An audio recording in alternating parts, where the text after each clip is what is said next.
Have we got a...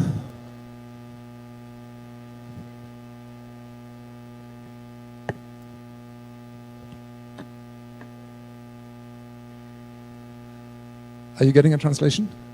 Yes? Good. So, we don't have an awful lot of time. I'd like to just use some of that time to move into into the room in the treatment meeting. This very important idea of the treatment meeting. What is happening there, and what are we doing to help it along? I mean, this idea of dialogue. I think of it as being something really fundamental in human and relational life. Jaakko Saikula, the psychologist who's been very much part of developing this process, he's quite unequivocal. He just says, to live, you need two things. You need to breathe and you need dialogue. So that's one way of putting it. This is looking at how do we actually start our lives. We begin from the very beginning, as all infant research over the last 30 years has been showing, 40, 50 years, that the connection between the newborn baby and the mother or the people around is very active. The baby is there initiating and responding from the very beginning. It's what we do after we start breathing. We start entering into response and needing that response. I don't know, have any of you ever seen the shortest horror movie in history? Was an experiment from about the 80s called the still face experiment. Has anyone seen that? Where a mother is filmed in an interaction with her baby, who's lively and smiling and happy and doing all sorts of stuff, and then the mother is instructed to take a stone face. She stops responding, and in the course of about 30 or 40 seconds, the child becomes uneasy and then anxious and then desperate and then starts really physically falling to pieces. You see her whole physical being disintegrating because she cannot get the response that she's expecting from her mother. This is absolutely vital to her. It's as I say, it's a horror movie. It lasts 2 minutes, and then the mother is told to respond again, and slowly they begin to join up again. But this idea of dialogue as essential, as a component of relational life, which we live in, we are formed in, we find ourselves in response. So why on earth should that be difficult? I mean, what do we do to lose that quality in our conversations and in meetings and in our ways of meeting people? Because somehow I think we do. We learn ways of working and ways of being which get in the way of responding as whole human beings to the person across the room from us. And that can be due to the procedures. At one stage in psychiatry in Denmark, people had discovered that a very important factor was what they called lifestyle factors. So a procedure was introduced that when people came in crisis to services, then it was required of the professional to investigate the lifestyle factors. So a person who was coming in absolute desperate crisis, in the course of the first meeting, if you followed the rules, you had to ask that person, and how much do you smoke actually? And what do you think about, we could help you to stop smoking? Do you exercise enough? These questions were introduced as a requirement for the first meeting with someone in crisis. Of course, you can disobey rules, you can break rules, but as a rather ugly example of what happens, there are many institutional and systemic pressures which cause us to do things which stop us from actually responding. So what I have described up till now has been ways of bringing people together in a room where response might be possible. And then in the room, the work that is done is about safety and about response. So I've put up just a small slide there. What are the skills that are required to be in that room? Skills of, oh, it's gone again. There. Almost back. Skills of response and the skills of reflection. In order to do that, this kind of meeting is structured in a particular way. I think most people go to meetings, they like to have an agenda, they like to know beforehand what's going to be talked about, and what are we going to end up with when we leave the meeting. And those kind of meetings can be absolutely essential, very necessary in many different circumstances. This kind of meeting is something that's just quite different. In order to allow response and in order for everyone to be safe, then you have to structure the meeting according to the context of it. Who is coming and why? And everyone who's coming to the meeting is very likely coming with a different idea of why are we here today and what do we need to do. So an important first step in the meeting is that the facilitators of the meeting start by creating a shared history, saying what is the history of this meeting? What has led us to be here? And that history would look different for you and for you and for you. So going around and checking with each person what has brought us here today in your view. And if it becomes obvious that one person there is there because other people thought it was important, then it's important to also know, so how was it for you to have to come here when it wasn't really you, it was your mother that wanted it? That's part of establishing the shared history. It comprises different needs and different understandings and bringing them all forth. So the job of the facilitators is to explore that history and on the basis of that exploration decide together with the people, so what would be important for us to talk about today? And that is the agenda, is what you reach in that opening process. So as I say, about ensuring that everyone is there, that you begin to develop a shared history together. Because what's happened before has very many different perspectives, but in the room together we can begin to share what's happening and rebuild a sense of social connection, which often has been very much threatened by the crisis. So I'm afraid I'm not very good friends with the screen up there. Doesn't seem to do what I want it to do.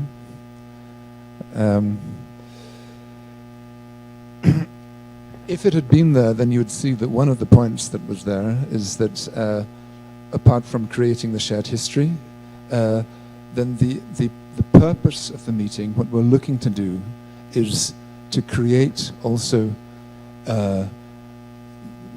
new shared language for experiences which until now don't have words. Someone asked earlier, what is this idea of crisis? What is this idea of crisis in psychosis? And I said it was experiences which don't yet have words, which become so confusing and desperate because understandings just don't fit together. So new descriptions are developed which become very, very so personal and so incomprehensible for the other. So my understanding of some kind of force which has planted a chip in my brain to make me do something is a way of making sense of how my life feels for me. But that explanation is not acceptable or understandable for others, maybe not even heard before. So trying together to develop, could there be new words for that experience which we could share, which we could come to see somehow as something which we could work together on or be together in.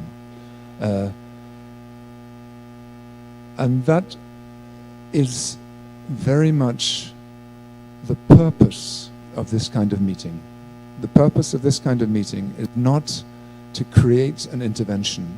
It's not for the professional to determine what should be done from here, what can we as experts inform you would be the sensible thing to do from now, or in other ways to try to change the family. The purpose of this kind of meeting is just that, to create the dialogue in which new words, new descriptions, new understandings can begin to emerge and begin to be shared.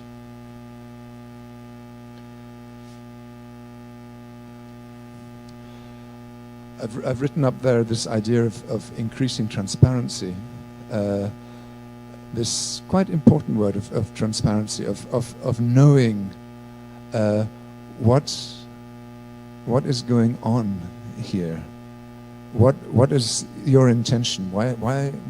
What are these people thinking? If I'm in desperate need of help and have finally come to a place where there are people who might be able to help, but who also might have considerable power over me, they can determine maybe the course of my life. They can say that I need to be placed in some kind of other situation or whatever. It can be quite threatening.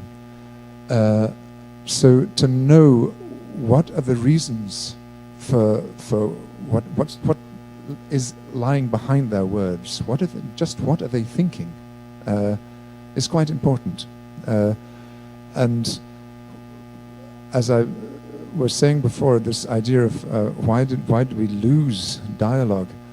There are very, very many professional codes of conduct which actually require that one just sort of steps back and doesn't reveal one's own thoughts. There is a sort of very narrow funnel of what can be said and what should not be said in a professional contact. So if I, as a professional, am thinking both at the same time that this sounds like an incredibly painful and difficult situation, which in every respect would become more difficult if you were to be in a hospital.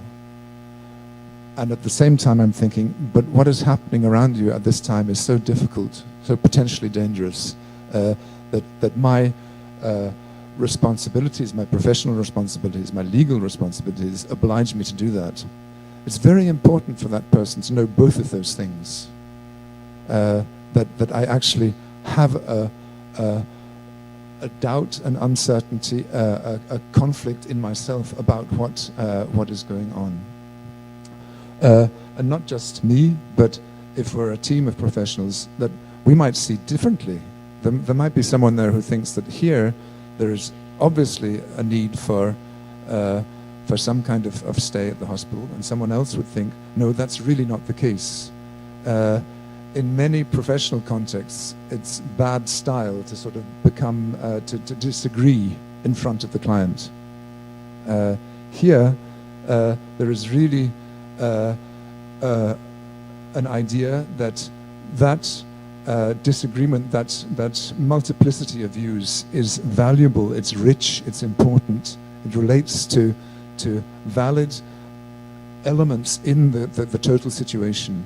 And the task, the challenge is to find ways of expressing that and talking about it without it becoming a fight, but a fact that these differences are present and they are active and they are incidentally really part of the confusion and desperation that's in the room at the moment, because they represent real dilemmas. So that is precisely what needs to be talked about. So this transparency is also about bringing up the very different aspects that might be in the room at the same time. So,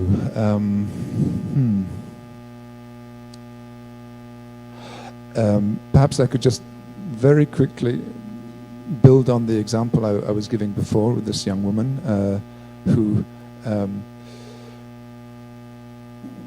when we met with her and her husband and her mother-in-law, and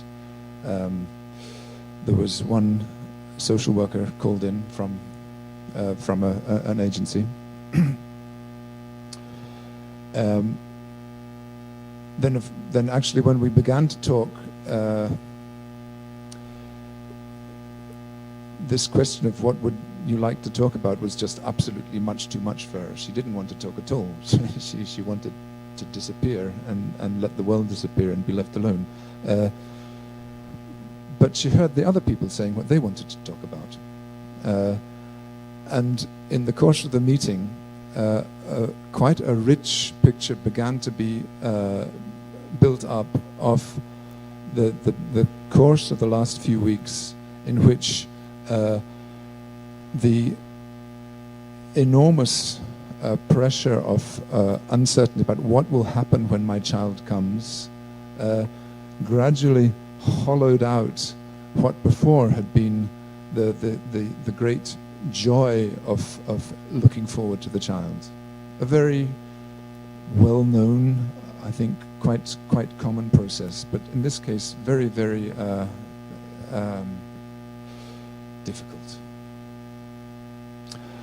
And in that description, this woman who, in her ideas of having to damage the child, was thinking that it would be better for the child not to be there, because she was going to be such a bad mother that child would not have any good life. She heard herself being described as a person who had really had a feeling of joy at this idea of the child that was coming, and was seen by everyone around her as someone who would be absolutely able to give what was needed. I mean, these are very, very, very simple things, but just allowing those things to be said, and be said in a way which were not directive, that were not telling her what to do, but where she could hear them, and then she could hear the professionals who had heard them as well talk about what they'd heard, saying, well, this really, really frightening situation, on the one hand, really relates to, if something should happen, well, that would be, we really need to make sure that that doesn't happen. But at the same time, we hear that everyone sees this young woman as being very, very able to deal with the situation, and being, well, just the right person to be there with her child. And having first heard it said by her family, and then heard it said by the professionals, she told us later, she said that just that experience marked a point at which something changed for her. And I know that at this kind of talk, it's dangerous to bring up the sort of super examples, because there's also lots of examples of where something doesn't work like that.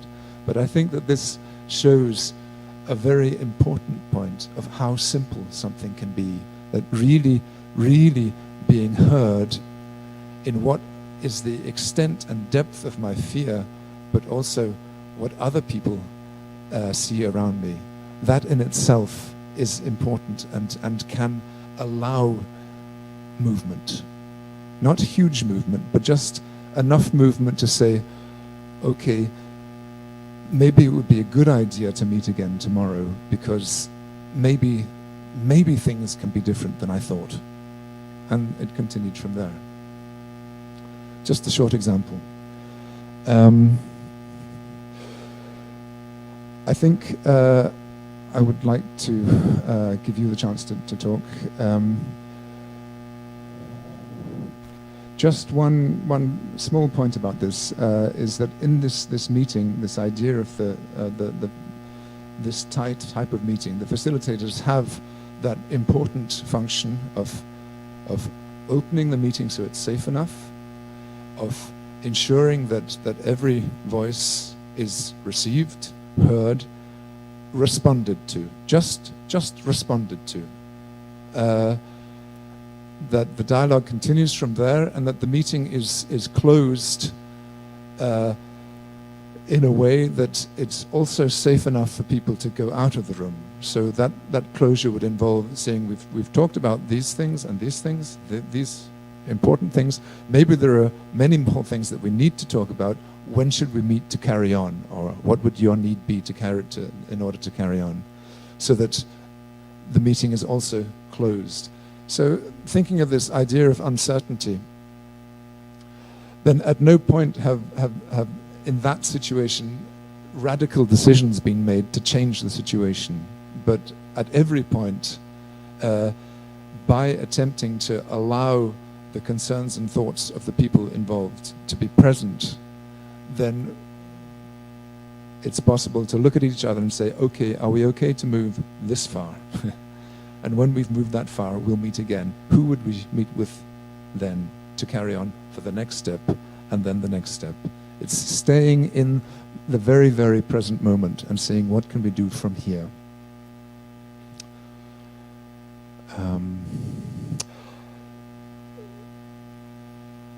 So I think that probably I'm going to ask you to just use 3 minutes to digest, and then we'll use the last quarter of an hour to talk together with questions. Okay?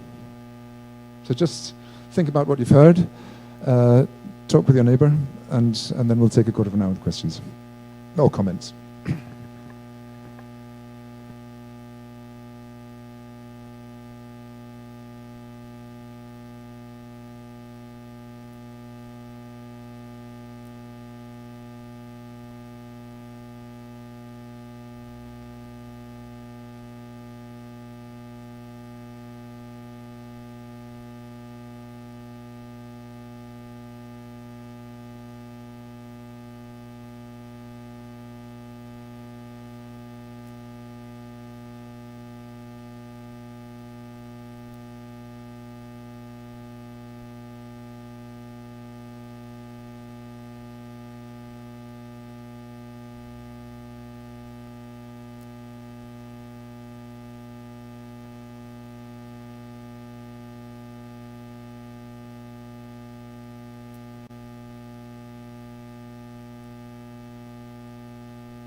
Okay. We're getting towards the end. I hope that I have given just a picture of what this kind of work involves and what the ideas behind it are. Of course, I wish we had another 2 weeks to talk together so we could begin to talk about what it really is, but that's life. So just for the last quarter of an hour or so, please, any comments, questions?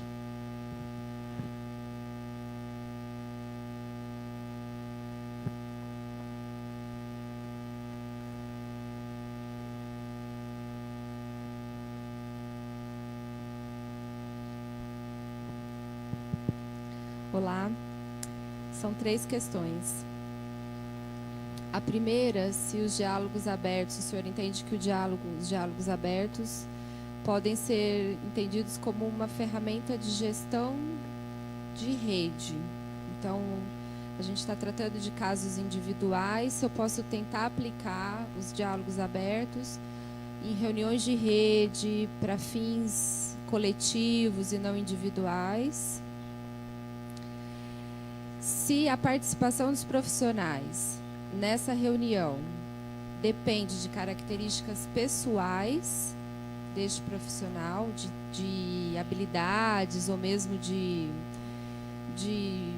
vocação ou simpatia pela prática.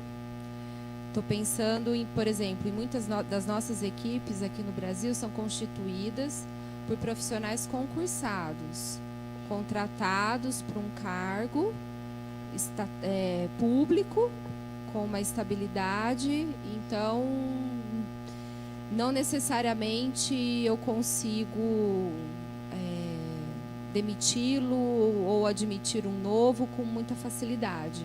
Então não depende muito do perfil daquela pessoa para estar no cargo. E se dentro dos diálogos abertos, pensando numa equipe multiprofissional em várias ciências, a medicina, a psicologia, o serviço social, se eu dependo de uma ou de uma transdisciplinariedade dentro dessa equipe para que os diálogos abertos aconteçam ou não, se eu consigo garantir a realização de uma reunião sem pensar na permeabilidade dessas ciências. Se eu consigo trabalhar individualmente ali, cada um na sua área. Obrigada. Okay. You promised me 3 questions. I think there are at least 10 there.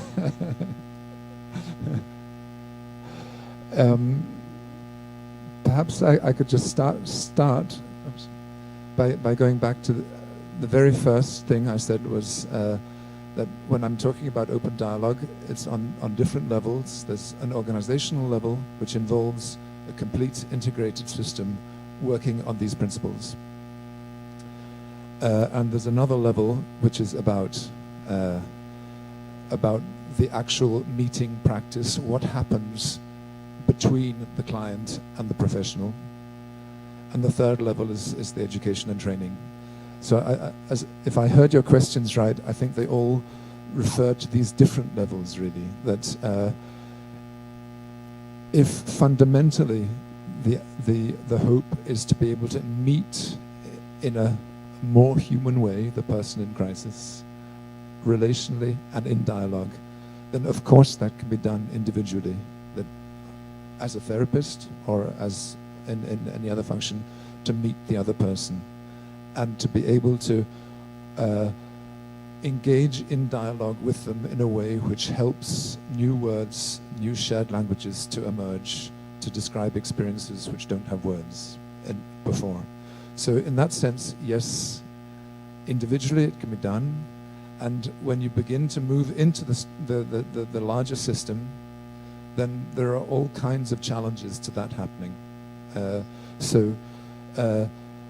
Describing these principles, then I've said these are these are ways of helping to establish that room, that framework in which a dialogical conversation can take place. So if you can realize these conditions, then that will really be a help towards that. Also allowing different people, different professions to be in the room and still maintaining the dialogue. But very often you'll be working outside of these conditions, and you'll be sitting in a room and there'll be another person, maybe another professional, with a different idea of what should be done, maybe a different economic framework for what can be done. There can be all kinds of professional and personal power struggles going on. I mean, you can name it as you did. So of course those things become very challenging, and if we are to offer a real dialogue, then it really does require skill to guarantee that the meeting will be reasonable. It would be really terrible to invite a person in crisis to come to a meeting where all kinds of other people with all kinds of different opinions shout at each other because they want to be right about what should be done. So that comes to the third level, of course, of training and education. Yes, it requires, I think, particular skills, not specific professional skills, but particular skills to work in this form. As a professional, my profession is, I'm originally a psychologist. I don't work very much in that sort of specific framework, but that's my background and a lot of my experiences there.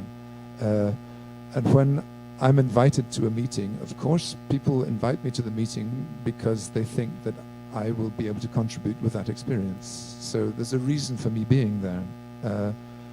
And if there's a doctor there who has a very different opinion from me, then that person has also been invited because they have an experience which could be useful. So the skill of being there and being there with potentially great disagreement and great also emotional distress connected to that disagreement is quite considerable. And that's where this other idea of the reflective process, of reflection, of being able to take a step back from the conversation and look at what has been said here, and what can we think about what has been said, the conversation about the conversation, to allow the space for those different and sometimes competing viewpoints to be there. So I think your question was, is it possible to meet in this way with other agencies who maybe who are used to working in a very different way and come into the meeting with very different approaches? And I can only say, yes, that's challenging and sometimes very challenging. And my personal experience is that very often it's much more difficult for the professionals to adapt to this way of working than it is for the families to be in it. They tend to very quickly understand or have an experience of something which is useful and helpful for them. Where many often then that's a longer process for the profession to see how can I actually be useful and contribute to this, for me, very foreign situation. So I don't know how many of your questions I answered, but would it be okay to move on? I think you were looking.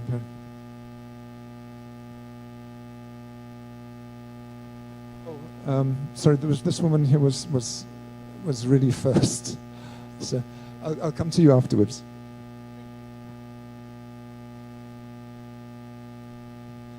Eu entendi que esse tipo de proposta que você traz aqui, de certa maneira, requer uma comunidade fortalecida, famílias fortalecidas, laços sociais, né?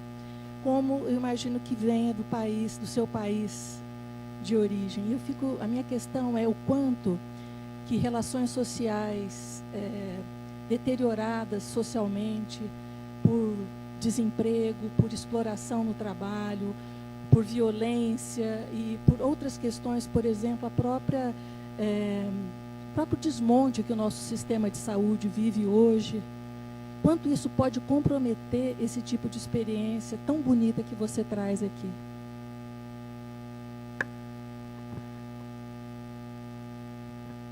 Thank you. And of course, that's a hugely important point.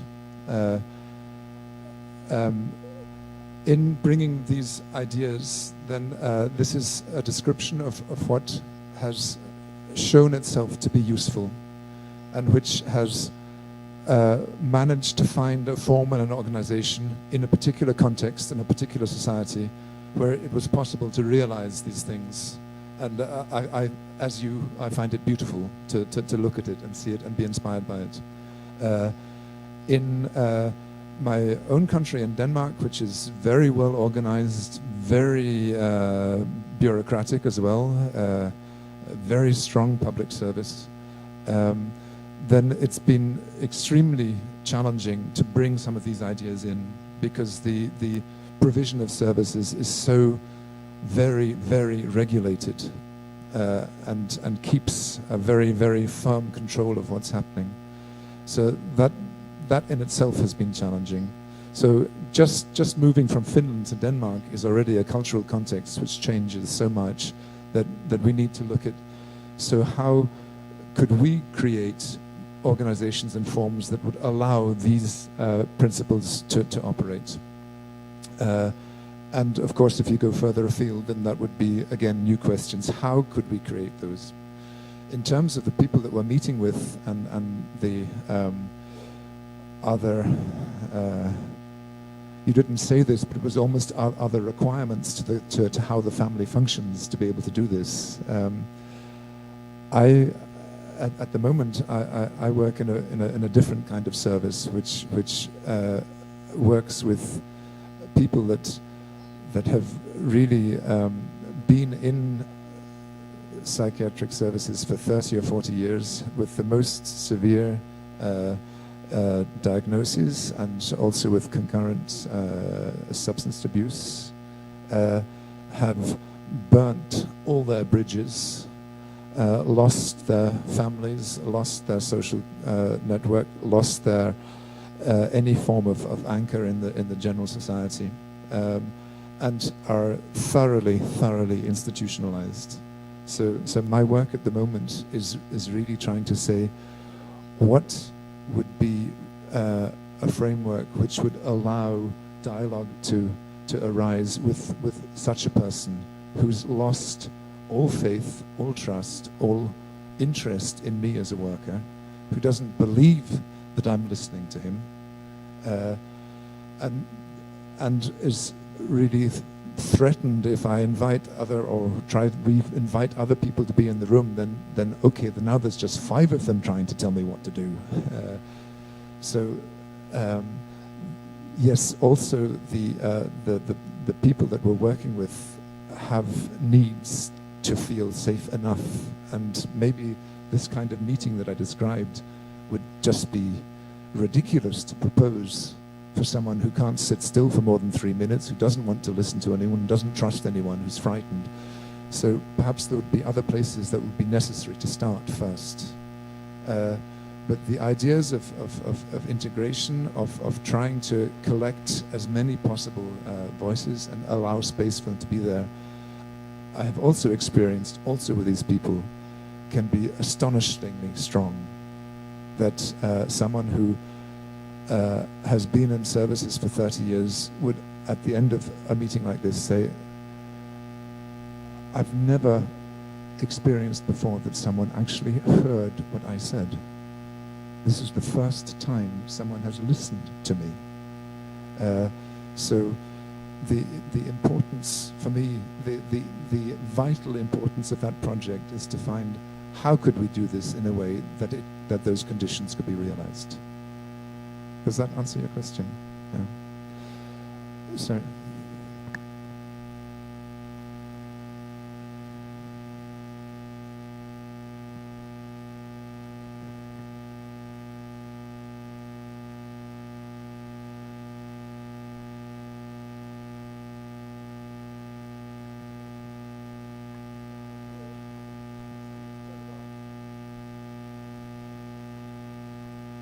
Bom dia. Primeiro, agradecer a riqueza da tua fala e te perguntar da sua experiência se seria simplista eu dizer que a crise é a crise existencial com a incerteza do tempo de vida.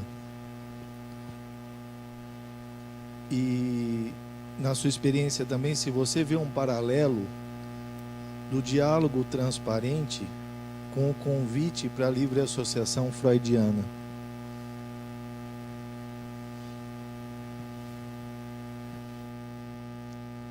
Obrigado. Two questions. I think when I try to answer, we'll see if I understood them. The first question, do I see the crisis as the existential crisis of being in life? The short answer is yes. I think there can be many factors around that and influencing that and precipitating that, but the experience of the crisis is partly existential but also relational. How can I be in the world in my relations? So beyond the inner existential experience, there is also what is being, how am I anchored in my world by the people around me and with the people around me, as a way of addressing that existential crisis. I think as the many different user and recovery movements around the world have been saying for years and years and years, don't ask what is wrong with me, ask what happened to me. This has been the appeal from users for many years. Don't say what is wrong with me, but look for what has happened to me. How has my life brought me to this point? In terms of, I'm not sure that I quite understood your second question. I can just try and say one short thing, we'll see if it addresses it, that in this way of working, I think the idea of insight is very much less important than the idea of bodily experience, of being able to recognize in what happens in me, in my feelings, as being addressed to and originating from real experiences in my life. And that's not necessarily an intellectual insight, but very much a bodily, experiential, existential experience. I'm not sure if that answered you.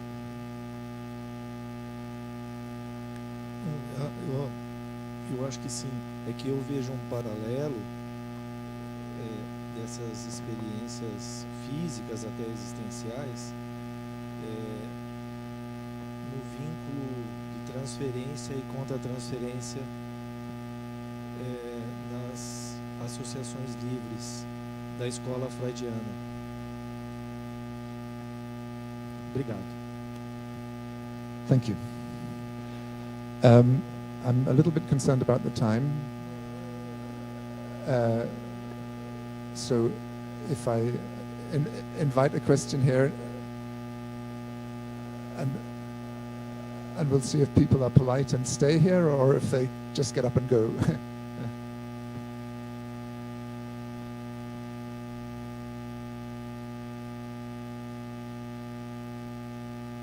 You need to turn the microphone on.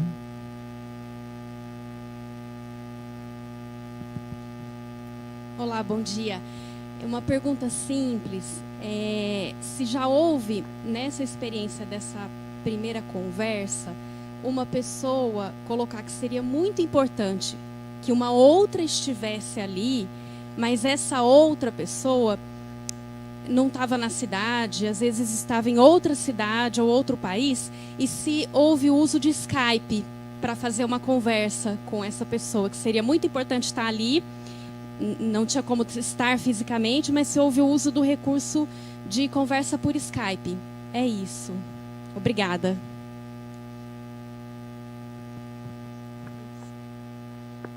Thank you. That was a lovely, simple question.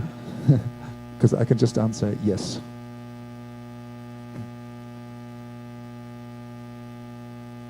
Did you get the answer? The answer is yes, I have used Skype. We've used just the telephone in the middle of the table. Any way in which it's possible to bring the person into the room. And sometimes it's not possible to bring the person into the room because they're a long way away, or because they're doing something else, or because they're dead. In that way, then this idea of the social network perspective is to try and bring the voices in the room together, but if not, then at least to have their presence there. I think this is very usual as well in other kinds of network or family therapy, to invite the voice of the person who isn't here. So how do you think they would see this situation, or what would that mean to your father who isn't here? So both in that kind of way of ensuring that the perspective that includes the whole network is there in the room, and using technical means if necessary or possible, that works fine. Okay. Obrigada. So, thank you for this morning. We're going a bit over time, so I guess we need to now. And I hope that I've given you some picture of what this is about. If you're interested in it, then you'll find plenty of articles, both research and theoretical articles. Look for Jaakko Saikula, particularly, and you'll find some plenty of literature. Or Mary Olson in the States as well.